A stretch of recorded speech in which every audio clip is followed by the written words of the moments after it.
दिन निकलने की शुरुआत होती है, इधर कोहा और चिड़िया जो पंछी होते हैं, वो काँ-काँ कर कर दिन निकाल रहे होते हैं, तभी एक लड़की की आँख खुलती है जिसका नाम छाया होता है। और छाया जो है अपने हाथ में जो है दराँती उठाती है दराँत और अपने खेतों के लिए निकल जाती है गेहूँ काटने के लिए। दोस्तों हवा इतनी ठंडी चल रही होती है, दिन अभी सही से निकला भी नहीं होता है, तभी जो वो अपने खेतों की तरफ जा रही होती है, तभी वहाँ पर कुछ लड़के जो होते हैं, वहाँ पर उसे रास्ते में मिल जाते हैं। रास्ता इतना सुनसान था कि वहाँ पर कोई दिखाई नहीं दे रहा था।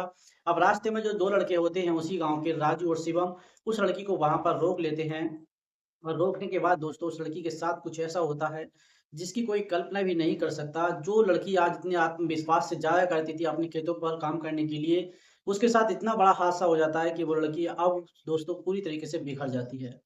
तो दोस्तों आइए जानते हैं इस घटना को पूरी वीडियो के माध्यम से, लेकिन आपसे एक रिक्वेस्ट है, यदि आप हमारे इस यूट्यूब चैनल पर पहली बार आए हैं, तो हमारे इस यूट्यूब चैनल को सब्सक्राइब कर देना, वीडियो को लाइक ज़रूर कर देना। दोस्तों आज की जो सच्ची घटना मैं एक ऐसी घटना सुनाने जा रहा हूँ जिसे सुनकर आपको भी हैरानी होगी, रोना आ जाएगा। दोस्तों एक गाँव में एक शख्स रहा करता था जिनका नाम जो है रामफूल होता है। रामफूल के परिवार में उनका एक बेटा और 2 बेटियाँ होती हैं। बेटियाँ जो है बड़ी होती हैं, बेटा उनका छोटा होता है जिसका नाम मोहित होता है। मोहित की उम्र 15 से 16 साल के बीच होती है। अब इनकी जो दोनों बेटियाँ होती हैं वो अपने पिताजी के साथ कंधे से कंधा मिलाकर खेती-बाड़ी में काम किया करती थीं।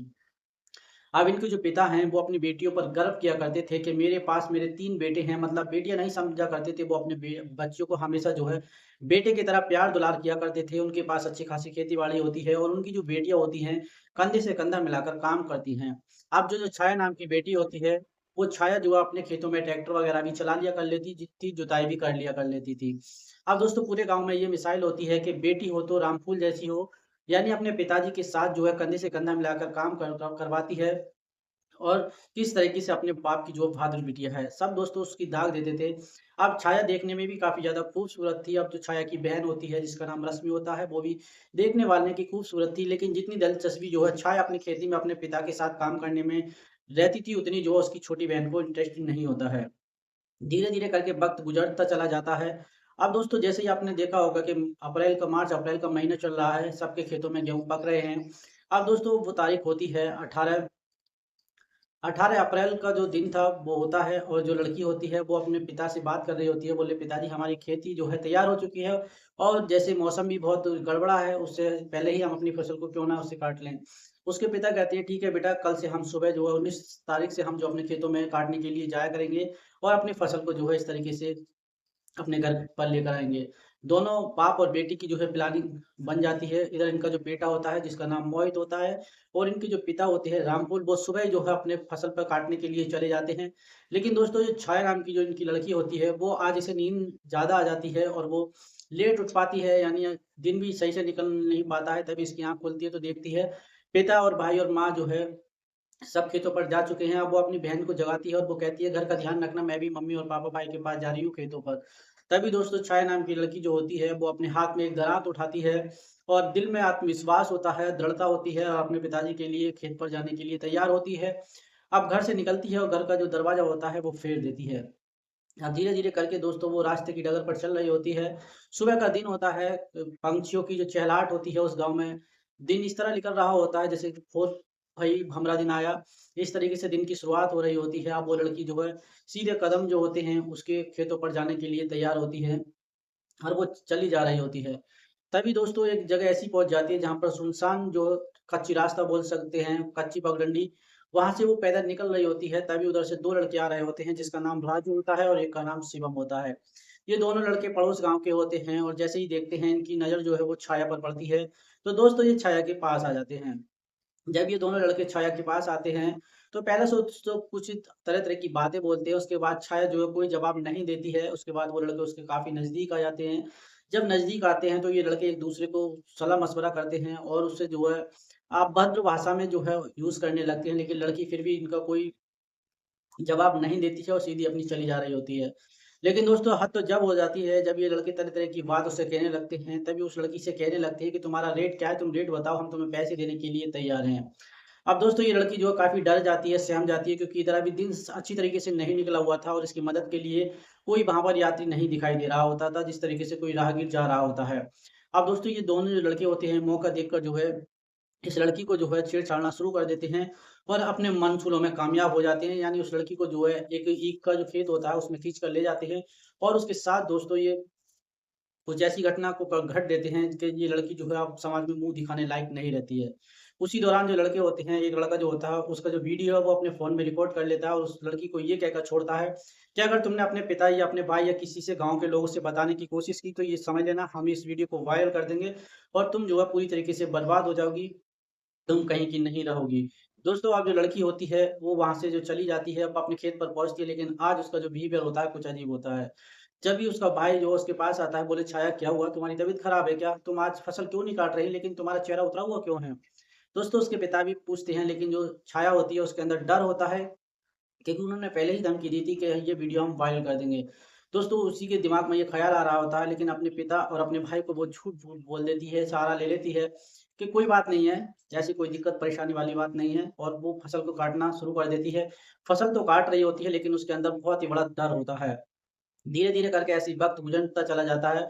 अब वो लड़के एक दिन फिर मिलते हैं उस लड़की से और बोलते हैं कि तुम्हें वहाँ पर आना पड़ेगा वरना हम तुम्हारी वीडियो को जो है वायरल कर देंगे। अब दोस्तों इस तरीके से जो छाया नाम की लड़की होती है वो बहुत ही ज़्यादा परेशान हो जाती है और वो अंदर ही अंदर टूट जाती है। अब वो निश्चय कर लेती है कि मैं इस जुर्म से जो है लड़ूँगी, अब इसका साथ नहीं दूँगी और ये बात मैं अपने परिवार वालों को बताऊँगी। तभी दोस्तों उसका जो भाई होता है अकेला जो है जब खेत पर होता है तो वो अपने भाई से कहती है कि भाई मैं तुम्हें एक बात कहना चाहती हूँ, बताना चाहती हूँ। उसका भाई उससे बेहद स्नेह रखता था। वो कहता है छाया बताओ क्या बात है? तभी दोस्तों वो कहती है कि कहने से पहले उसकी आँखों में आँसू आ जाती हैं और फपा-फपा कर रोने लगती है और अपने भाई के गले लग जाती है। तभी वो भाई कहता है कि बहन आखिर क्या बात है? क्या परेशानी है? मुझे बताइए ना, तुम्हें आखिर क्यों रो रही हो? मैंने कभी तुम्हें इतना हिरासा नहीं देखा है, ना तुम्हारी आँखों में आँसू देखे हैं। आखिर वजह क्या है तुम इतना क्यों रो रही हो? तभी दोस्तों ये लड़की होती है अपने भाई को अपने साथ हुए हर जुर्म को बताती है कि मेरे साथ जो गाँव के 2 लड़के हैं, एक का नाम राजू है और एक का नाम शिवम है। उन्होंने इस तरीके से मेरा जो है इस तरीके से उन्होंने मेरे साथ वारदात की थी और उसका एक वीडियो बना लिया था। वो मुझे ब्लैकमेल करती है और कभी कहाँ पर इस तरीके से बुलाते हैं। तभी दोस्तों जैसे ये बात वो अपने भाई को बताती है, तो जो उसका भाई होता है उसके खून में उबाल आ जाता है और वो कहता है बहन ये तूने अभी तक सहती आ रही थी, एक बार अपने भाई को भी तो बताया होता। आखिर मैं तेरा भाई हूँ, मेरे भाई का कर्तव्य होता है कि हर मुसीबत, दुःख में अपनी बहन का साथ देना। आज के बाद वो तुझे कभी परेशान नहीं करेंगे, ये मेरा वचन है। तो अभी दोस्तों उसका जो भाई है उसके सिर पर हाथ रखता है और वो कहता है मुझे कसम है तेरे राखी की कि आज के बाद वो तुझे इस दुनिया में ही नहीं दिखाई देंगे। जैसे ही ये बात दोस्तों उसका जो भाई कहता है तो जो छाया होती है वो डर जाती है, घबरा जाती है कि उसका भाई कोई गलत कदम ना उठा ले। तभी वो कहती है भैया कोई ऐसा कदम मत उठाना जिससे कि हम लोग तुम्हें खो दें और हमारा परिवार पूरा तरीके से बिगड़ जाए। तभी दोस्तों वो भाई कहता है बोले आज के बाद वो लड़के किसी की भी बहन-बेटी के साथ ऐसा नहीं कर पाएँगे और ना वो इस लायक बच पाएँगे। और वो उसके मन में अंगार जलने लगते हैं। तभी उसकी बहन कहती है कि भैया मेरी कसम खाकर कहो कि तुम कोई ऐसा काम नहीं करोगे। लेकिन दोस्तों वो कसम नहीं खाता है, वो कहता है ठीक है मैं ऐसा काम नहीं करूँगा, लेकिन उसके मन में इरादा कुछ अलग ही होता है। और वो अपनी बहन से हर बात की पूछताछ कर लेता है कि वो कहाँ पर और किस टाइम पर मिलते हैं। अब दोस्तों वो प्लानिंग कर लेता है कि किस तरीके से इन दरिंदों को इनके किए की सज़ा जो है देनी चाहिए। अब वो सोचता है कि अगर इस बात की मैं पिता या किसी को भी बताऊँगा तो ये मामला जो है और ही ज़्यादा बढ़ जाएगा, लेकिन इसका रिज़ल्ट क्या निकलेगा? कुछ नहीं निकलेगा। वो 2-4 दिन के लिए बंद हो जाएँगे और फिर छूट कर आ जाएँगे और फिर किसी की बहन-बेटी के साथ वो अत्याचार करेंगे। इसलिए वो एक ऐसा डिसीज़न लेता है कि आज के बाद वो लड़के किसी की भी बहन-बेटी के सामने या उन पर नज़रें उठाने की लायक ही नहीं बचेंगे। अब दोस्तों जो लड़का होता है मोहित उस समय का इंतज़ार करता है। अब दोस्तों वो तारीख़ आ ही जाती है। अब उस दिन जो होता है जो दोनों लड़के जो होते हैं राजू और शिवम उस लड़की को फिर धमकाते हैं और बोलते हैं वहाँ पर आ जा। उसका भाई जो होता है पूरी प्लानिंग के साथ अब वो वहाँ से निकलता है और अपने हाथ में जो है एक घर से एक कुल्हाड़ी लेता है जो कि काफ़ी ज़्यादा पैनी होती है।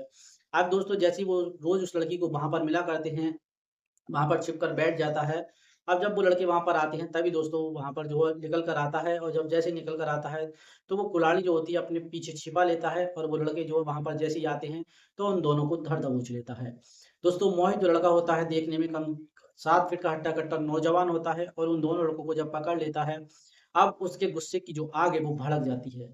अब जैसे ही वो आग भड़क जाती है, अब वो उन दोनों लड़कों पर जो है वार करता है। दोस्तों अब उन दोनों लड़कों के जो है पैर जो है उनके शरीर से अलग कर देता है और इधर हाथ जो है वो भी अलग कर देता है। लेकिन उन दोनों को जो है जान से नहीं मारता है और उनके हाथ और पैर को इस तरीके से पूरे शरीर से अलग कर देता है।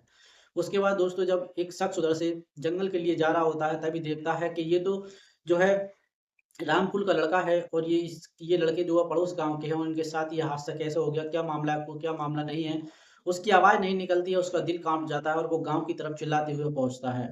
जब वो गाँव की तरफ चिल्लाते हुए पहुँचता है तो शोर मचाता है कि एक जो है इस तरीके से कत्ल हो गया, कत्ल हो गया। अब जो जब वहाँ पर जाकर देखता है तो जो गाँव के लोग होते हैं, उसकी आवाज़ को सुनकर जो है इकट्ठा भाज पड़ते हैं। जब भाज पड़ते हैं तो पूछते हैं, बोले क्या बात है, क्या बात नहीं है?